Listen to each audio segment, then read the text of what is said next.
മാലൂർ തൃക്കടാരിപ്പോയിലിൽ trust line multi speciality centre പ്രവർത്തനം ആരംഭിച്ചു. മാലൂർ പഞ്ചായത്ത് പ്രസിഡന്റ് വി ഹൈമാവതി ഉദ്ഘാടനം ചെയ്തു. ജില്ലാ ലൈബ്രറി കൗൺസിൽ പ്രസിഡന്റ് മൂന്നൻ മഠത്തിൽ അധ്യക്ഷനായി.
നമ്മുടെ ജനങ്ങളെ സംബന്ധിച്ചിടത്തോളം ഏറെ സഹായകരമായിട്ടുള്ള ഒരു അനുഭവമാണ്.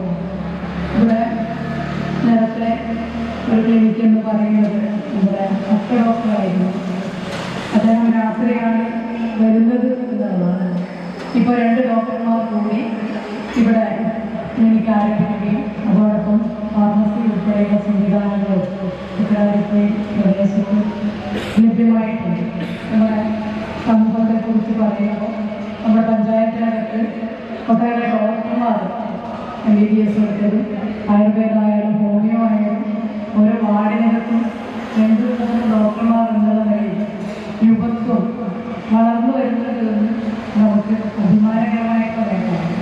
ഇത്തരത്തിൽ ക്ലിനിക്കുകൾ ആരംഭിക്കുകയും അത് സമൂഹത്തിന് ഉപകാരപ്രദമാകുന്ന തരത്തിലേക്ക് വളർന്നു വരികയും ചെയ്യുന്നത് തന്നെയാണ് നമ്മുടെ ഒരു നാടിൻ്റെ സന്തോഷം. ഏറെ സന്തോഷമുണ്ട്. കൂടുതൽ കാര്യങ്ങളിലേക്കൊന്നും കടക്കാതെ ഈ പരിപാടി ഔപചാരികമായി ഉദ്ഘാടനം ചെയ്തതായി അറിയിച്ചുകൊണ്ടിരുന്നവർക്ക് general medicine, paediatrics, orthopaedics, biochemistry, haematology, pharmacy എന്നീ സേവനങ്ങൾ ഇവിടെയുണ്ട്. ഇതുകൂടാതെ എല്ലാവിധ ടെസ്റ്റുകളും ഇവിടെ നിന്നും ചെയ്തു കൊടുക്കും.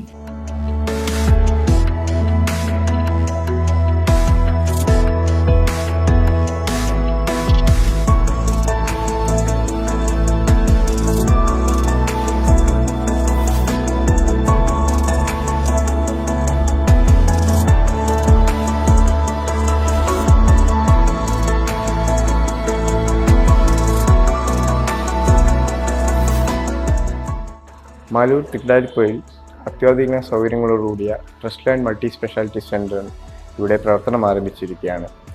ഇവിടെ വിദഗ്ധ ഡോക്ടർമാരുടെ സൗകര്യവും അത്യാധുനിക സൗകര്യങ്ങളോടുകൂടിയ ലബോറട്ടറിയും ECG, കാഷ്വാലിറ്റി, ഫാർമസി മുതലായ സർവീസുകളും ഇവിടെ ലഭ്യമാണ്.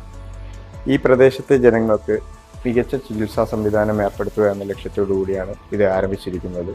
ഇതിൻ്റെ പ്രവർത്തനം എല്ലാ ദിവസവും ഞായറാഴ്ച ഉൾപ്പെടെ രാവിലെ 7 മണി മുതൽ രാത്രി 10 മണി വരെ ഉണ്ടായിരിക്കുന്നതാണ്. ഈ പ്രദേശത്തെ ജനങ്ങൾക്ക് ചുരുങ്ങിയ ചെലവിൽ മികച്ച ചികിത്സ ഉറപ്പാക്കുക എന്ന ലക്ഷ്യത്തോടു കൂടിയാണ് trust line multi speciality centre ഞങ്ങളിവിടെ ആരംഭിച്ചിട്ടുള്ളത്.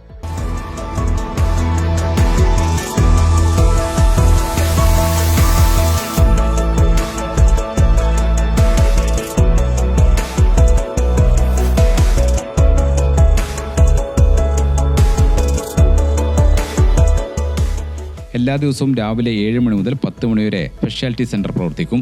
ഉദ്ഘാടന ചടങ്ങിൽ Janardhanan Kottayi, Para Vijayan, C Dinesh, doctor S Kiran, doctor CM Ajisa എന്നിവരും സംബന്ധിച്ചു.